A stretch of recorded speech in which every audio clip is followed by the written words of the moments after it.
Do'stlar, Oxunolga kelganmiz. Orqa tomonda Oxu kafesi, bu tomonda esa flagman joylashgan. Lokasiya juda ham zo'r bo'lgan joy. Esinglarda bo'lsa, yilda boshida shu yerdan 5 qavatli yangi planovka uylardan 2 xonali skvoznoy kvartira qo'yganmiz. Bir kunda sotilib ketgan, qanchadan qancha odam yozishgan, ulgurishmay qolgan. Xuddi shu joydan yana bitta xuddi o'shanaqa 2 xonali skvoznoy kvartira sotuvga chiqmoqda. Like bosib obuna bo'lib qo'ying, hozir uyda olib chiqib ko'rsataman.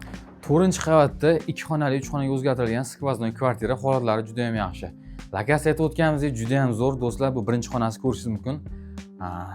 Zal holatlari yaxshi holatda, kirib yashashga tayyor, ortiqcha rasxodsiz kvartira.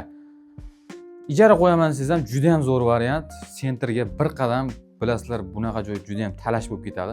Bu tomonda 6 metrli verandasi joylashgan, yangi planirovka aytib o'tganimizdek, oshxona bu tomonga ko'chirilgan, 3 xonaga o'zgartirilgan. Romlari to'liq akfa romlarda, holatlari yaxshi holatda.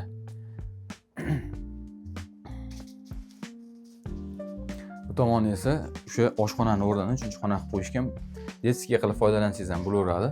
Hop, bu tomonda esa alohida vannaxona hamda hojatxonalari joylashgan. Ariston o'rnatilgan. Yonida hojatxonasi ko'rishingiz mumkin.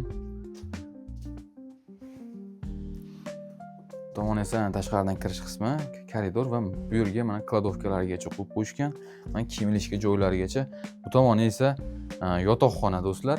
Oshxona jihozlari va konditsioner qoldiriladi. Mana bu yerga konditsioner o'rnatilgan, romlari to'liq akfa romlarda, holatlari yaxshi holatda.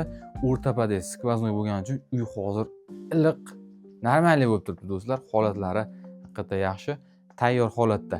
Narxiga keladigan bo'lsak, $31.500 albatta. Ozroq ham bor, qiziqqanlar o'z quyidagi raqamlarga aloqaga chiqarasizlar.